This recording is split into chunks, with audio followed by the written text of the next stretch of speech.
No, thank you so much. It's such a pleasure to be here, and thank you for that lovely introduction. You literally almost took some of the words right out of my mouth. So, but I'll forgive you for that.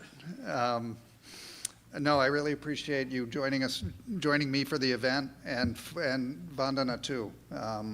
She here from a long way away, and I can't tell you how many times I was reminded in the course of researching Eating Tomorrow over the last 5 years of Vandana's essay, Monocultures of the Mind, about the narrowness of Western scientific thinking and the elimination of alternatives. It came up repeatedly. And of course, I have to thank Mark Favreau and my editor at the New Press and the New Press for publishing a book that is truly beautiful, I think. Don't you think so? You'll get your chance. And also making it more compelling by taking some of my words and putting them on the cutting room floor. You won't know what's not there, but you'll be happy that it's not there. I also should say, I really have to thank the New Press for setting the publication date. This book was only formally published yesterday, which was my birthday. So,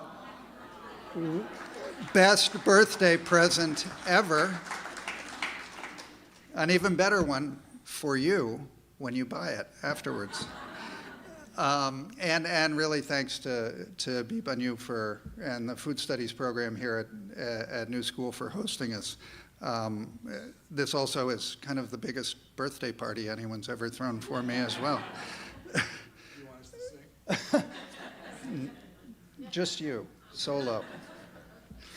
I think one of the things that we're really pleased about the book is the title, Eating Tomorrow, and it actually comes with a story that is entirely true, even though it doesn't sound it. About 3 years ago, when I had my first book proposal, and before I was working with Frances Moore Lepay at the Small Planet Institute in Cambridge, I asked her if she would give me advice on a book proposal, and she very graciously said yes. We met for lunch in Cambridge. She gave me very good advice, which, again, really shaped the book. And what you will read is it very much has her imprint. But we brainstormed a title. I didn't have a working title that I liked, and we brainstormed titles. She's very good at titles, so that was. But we still came out with nothing we liked. I was walking home. My cell phone rings. I answer the phone, it's Frankie, and I say, "Hi, Frankie," and she says, "Hey, Tim, how about Eating Tomorrow?" And I literally said, "Well, I really enjoyed our lunch, Frankie, and I guess we could do it tomorrow." And she said, No, your title, your book, Eating Tomorrow, the title. True story, and that's how we ended up with Eating Tomorrow. I think what I particularly like about it, and I think resonates, is that it really captures the double meaning. The double meaning captures the real essence of what I was trying to communicate, which is that humanity does indeed face a continuing challenge to ensure that everyone can eat today. And climate change makes that challenge all the more daunting about making sure everyone can eat tomorrow.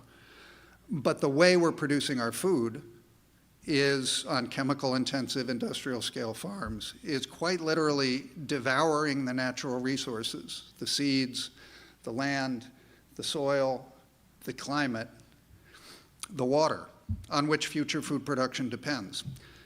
By continuing and now even expanding such unsustainable production methods, we are eating our collective tomorrows. And the powers that be, far from shifting away from that kind of a damaging farming model, are instead promoting ever more industrial-scale agriculture, as Mark was saying. And that's all under the banner of feeding a hungry world with rising populations, the same old neo-Malthusian mantra that we've heard for years. I wrote this book because with 30 years in this field, I wanted to understand why policymakers were ignoring all the low-cost solutions all around them, offered by their own small-scale farmers. And instead, they're pushing expensive policies that not only fail to help the hungry eat today, they are undermining the capacity of all of us to eat tomorrow. The subtitle of the book summarizes basically my diagnosis: agribusiness, family farmers, and the battle for the future of food. There is definitely a battle for the future of food. I saw it waged all over the world. Agribusiness firms have largely hijacked the policy agenda nearly everywhere I traveled. And if we want to ensure that everyone enjoys the right to food, as Mark pointed out, that everyone can eat tomorrow, we need to place family farmers at the center of that discussion, helping them feed their families, their communities, their countries, while they nourish the planet. That's the central finding of this book. The question, how will we feed the world? I'm really glad Mark went off on that. I go off on it too. It's an important question. I mean, we have to recognize that there are challenges to in a world of climate change that we all have to address. But it's kind of a good question with a lot of bad answers. And those bad answers, more often than not, focus on the need to grow more food commodities everywhere in the world. We just need to grow more food. That is as wrong today as it was when Francis Moore Lappé first wrote it in Diet for a Small Planet, that hunger is not the product of scarcity of food. And it's equally true today. Just last year, Reuters, within the course of 1 week, Reuters reported that the world is experiencing a global grain glut, that there's grains piling up outside silos and rotting for lack of markets for them. And yet at the same time, the UN reports that we've seen a 5% uptick in the incidence of chronic malnutrition, with another billion people, over 800 million facing chronic malnutrition, and another 1 billion facing some form of malnutrition. So it's hunger amid plenty, just like we've seen. The beat goes on. And why do we keep getting it so wrong, thinking that growing more food is going to solve that problem? It never has, and it never will. And that's because, as Mark said, the question, how will we feed the world, is just fundamentally flawed and deeply arrogant, in fact, because the presumption, of course, is that the advanced developed countries are the ones who are going to feed the world with our modern agriculture, our high-yield production. But nothing could be further from the truth. 70% of the food consumed in developing countries where hunger is the worst is grown in those countries. They are the ones growing the food. As Vandana highlights in her book, in the title of her book, Who Really Feeds the World, she's trying to go straight after that question, and it's an important one. But the other piece of this is that there's no abstract world out there waiting to be fed. They're not passively sitting around out there being hungry. There's about 1 billion people who are deeply hungry, and the majority of them are in agricultural communities and are in small-scale farming communities. And that is the obvious paradox: food producers suffering some of the worst hunger. Well, the obvious answer is to put food producers in a better position to grow more of their own food and sustain their communities and their families. But as I saw in country after country in the course of this research, policymakers are doing no such thing. Why are they doing no such thing? Well, my conclusion was that it would cut into agribusiness profits just about everywhere. How would it do that? Well, let me count the ways, or at least share a few of the ways that you'll find in Eating Tomorrow. I mean, land grabbing is probably the most egregious, and maybe the one that's grabbed the most headlines. In that, it's a term that refers to cash-strapped governments in poor countries giving away land to foreign investors in the hopes that those investors will provide a shortcut to modern farming, to high-yield agriculture. They rarely do. I followed in Mozambique in southern Africa which is a particular target of land grabbing. I followed a Chinese rice company that was granted a long-term lease on 50,000 acres of irrigated land in a town called Xai-Xai, about 3 hours up the coast from the capital city of Maputo. Company no sooner got the lease than they plowed right through farmers' fields. This land was not unoccupied. They always say it's unoccupied. It never is. Plowed right through the fields. Angelico Moyane, one of the leaders in the community, told about how watching bulldozers plow up her ripe corn plants. She and other farmers protested, which is one other thing you see everywhere, is resistance. And they actually forced the company to withdraw from many of those lands that they'd taken. But now the project is failing on its own terms. It's just not a productive project like many of these are. I saw graveyards of land grabs all over the world. And that leaves the lands undeveloped again and off limits to the local producers. So what do the farmers want, I asked. You would be surprised how rarely anybody asks farmers, what do you want? I ask people all the time, well, what do you want? In this case, they said, one leader told me, just give all the land back to the communities. Like, duh, this is what we want.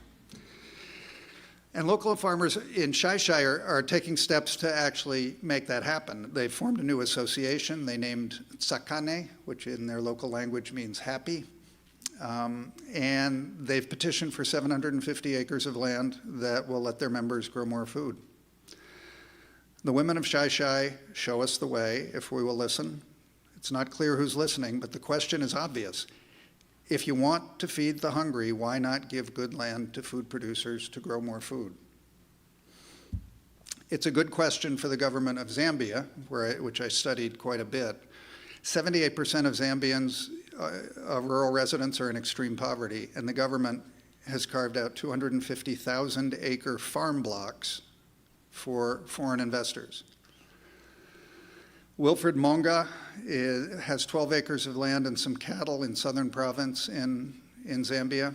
He's a relatively prosperous farmer by Zambian standards, and his kids his family didn't seem poor. But he told me he worries that his children, particularly his girls, won't have enough land to support the family because land gets divided within families. Imagine, though, in this land-rich country, one 250,000-acre farm block could provide 25,000 land-poor farmers with 10 acres each. 10 acres would be plenty. Plenty to support a family, plenty to grow a surplus and sell a surplus and have some cash income, to invest in their farms, plenty to send their kids to school. And that's what agricultural development looks like. It always has, and it will continue to look like that. And with that kind of bottom-up progress, you're actually addressing the so-called population problem, because with progress, economic progress, comes reduced population growth, particularly if you focus on empowering girls and educating girls. So far, that's not what the Zambian government is doing. Large firms and local elites are reaping the profits. Another agribusiness-friendly policy that I saw in much of southern Africa was the so-called Green Revolution for Africa, which Mark also mentioned. This is a well-funded attempt to increase farm production by pushing commercial seeds and synthetic fertilizers.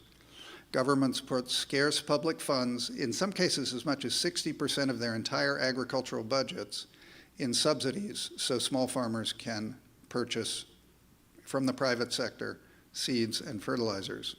I start the book, in fact, in Malawi with the so-called Malawi miracle. It's called the Malawi miracle because the government got fed up with being told they couldn't subsidize anything by the World Bank and the IMF, and they decided to do these subsidies. And they actually worked for a while. They saw increases in corn production that were quite significant for a few years. But it only worked for a short while. Synthetic fertilizers did nothing for the long-term fertility of the soil, which is planted year after year after year in corn, partly because that's what the government is subsidizing. They're giving you subsidies for seeds to grow corn. So you get monoculture corn drenched in fertilizer. Pouring fertilizer onto monocrop corn is like putting trout in a pond every spring. You can pull some trout from that pond in the summer. And sure, farmers can pull some corn from their land. But the land is no more capable of sustaining life than it was before the season started. It actually grows more acidic, less capable of producing food. Yields plateau. It then takes farmers more and more fertilizer just to get the same level of production. and most farmers can't afford the fertilizer. Today, Malawi shows scarcely any evidence of a reduction in rural hunger. Meanwhile, though, and again, farmers show the way, enterprising farm groups there are have improved a local variety of corn that they've been growing for years and years and years. Careful seed selection made it more productive.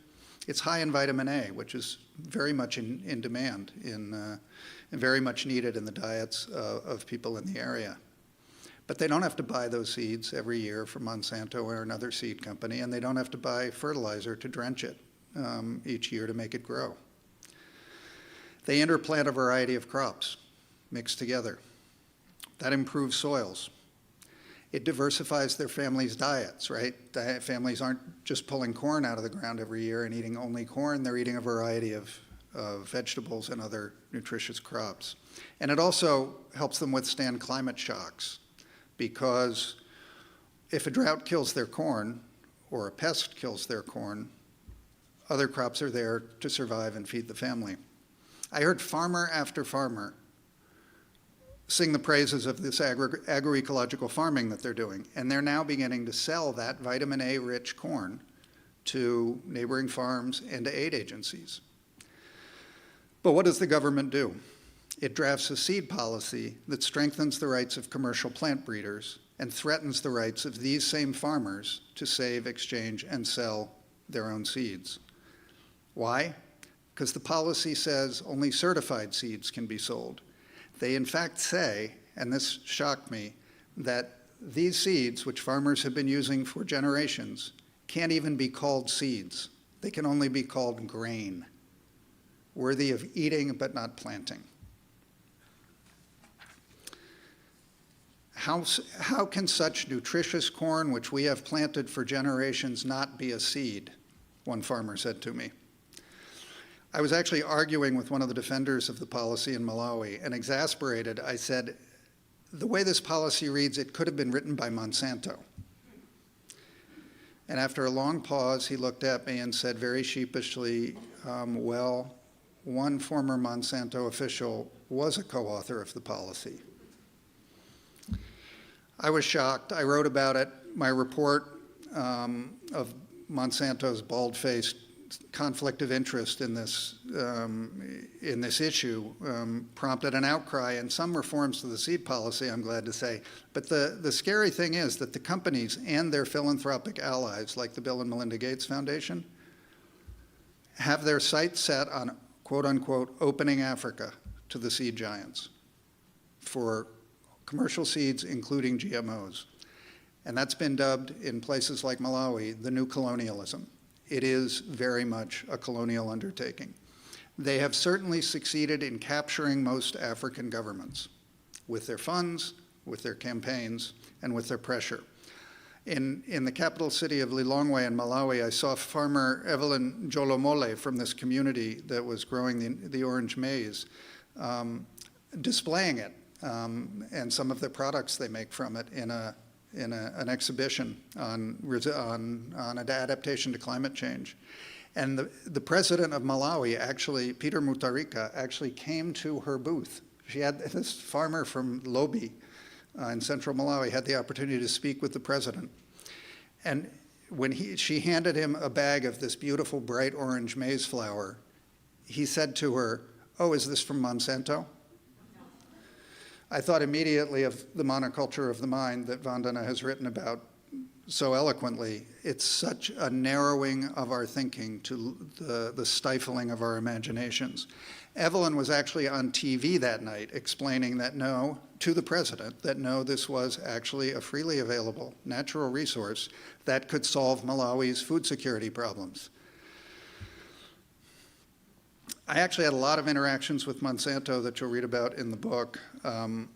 My most intense was in Mexico, where the company has been trying to get permission to grow genetically modified corn there, despite the very real dangers of cross-pollination with Mexico's rich heritage of native maize varieties. Local farmers there called it genetic pollution, of course, and they actually won an injunction to stop the seed companies from planting GMOs in Mexico. an injunction that has held for 5 years. I was surprised that I got an interview with Monsanto in the course of this. It turned into a 5-hour meeting with 6 company executives that I can only describe as surreal. It's described in detail in the book. I'll just give you a snippet. They started out by saying that Mexico would starve without Monsanto seeds, GMO seeds, which obviously wasn't true. They just had their biggest yield increases in decades without them. And the yields on GMO crops aren't any better anyway, so just pure propaganda. But they went on to tell me that they wanted to introduce GM corn to help Mexico achieve food sovereignty. This was the term they used, food sovereignty, coming out of Monsanto's mouth. I don't know if you all know the word food sovereignty or the term, but it's the rallying cry from peasant farmers around the world to protect themselves from companies like Monsanto. Food sovereignty is all about maintaining local and national control. Later, when I told farm leader Victor Suarez about my conversation, he was just outraged. He told me, our problems are complex. GMOs are simple. Our problems will not be solved by a single gene. I couldn't agree more, and I am really glad to report one of the many reasons I can find hope in the course of this story is that Victor Suarez is now Subsecretary of Agriculture for Food Self-Sufficiency in the new government of Andrés Manuel López Obrador, which took office in December last year. And López Obrador has announced his intention to ban the cultivation of GM crops in Mexico.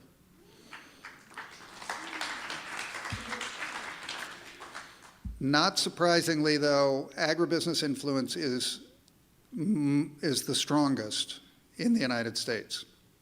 And I found that in Iowa. I wrote about Iowa in a section that's titled The Roots of Our Problems. Iowa is blanketed in corn and soybeans, dotted with factory hog farms and ethanol refineries, and struggling to keep its water clean from all of the runoff of the chemicals. And there I met Matt Liebman, a brilliant Iowa State scientist who has been trying to nibble at the edges. How do we make this behemoth of an agriculture more sustainable? How do we make it less damaging? And he's shown that the simple incorporation of an added rotation of grasses into the normal corn and then soy and then corn and then soy rotation of crops would have enormous benefits. It would reduce fertilizer use by 85%. It would eliminate water pollution from runoff. It would reduce soil erosion and improve soil fertility. And it would do that all by maintaining the profitability and the productivity of the farm. I said, what more could you want? That's the win-win-win solution everyone's looking for, right? I asked him how many farmers were using his system. Almost none, he told me. I could not have devised a program that affected more of the state's agribusinesses. Think about this. 85% fertilizer reduction, reduced fertilizer sales for the companies. Growing less corn and soybeans because you added this new crop rotation. Fewer seed sales and herbicide sales for Monsanto. Possible small increases in corn and soy prices, the basis of feed for livestock firms. Higher costs for Smithfield, Tyson, and other factory farms. Higher corn costs for ADM for its ethanol refineries. Agribusiness basically put a veto on these policies. So the obstacles to these kinds of reforms are indeed daunting, and I saw that everywhere. But I also saw a lot of reason for hope. And actually, I'll close just by, because I think every book reading should have a reading, right? By reading, promising that it's not actually a spoiler. You don't need a spoiler alert for this, because I think you know how it ends. Reading the conclusion to the book. The good news is that in the battle for the future of food, farmer resistance is strong, and so are farmers' alternatives, many advanced under the banner of food sovereignty. In Malawi, farmers and their allies resist the imposition of a seed policy drafted by Monsanto, and they pursue an independent path using their own improved seeds in soils, growing more fertile with their agroecological practices. In Mozambique, farming communities defend their hard-won land rights from land grabs, while promoting climate-resilient farms. Zambians fight for a just national land policy that recognizes women's rights. Women's rights to secure village land and demands limits on corrupt land deals that give the best lands to foreigners and the rich. In India, the Right to Food movement defends its National Food Security Act against hypocritical trade complaints from the United States, pushing for grassroots rural development in the world's hungriest country. In Mexico, farmers and their allies sustain a multi-year resistance to the forced adoption of genetically modified maize, promote a transition to agroecology, and elect a president who might just reverse the trade and agricultural policies that have undermined small-scale farmers. And even in Iowa, residents demand clean water from more sustainable farming practices, livable communities not polluted by factory farms, and checks on the control agribusiness exerts over government policies in the state. All are striving for the same thing, the right of everyone to eat safe and healthy food today, while ensuring that we steward our natural wealth so we can all eat tomorrow. Thank you.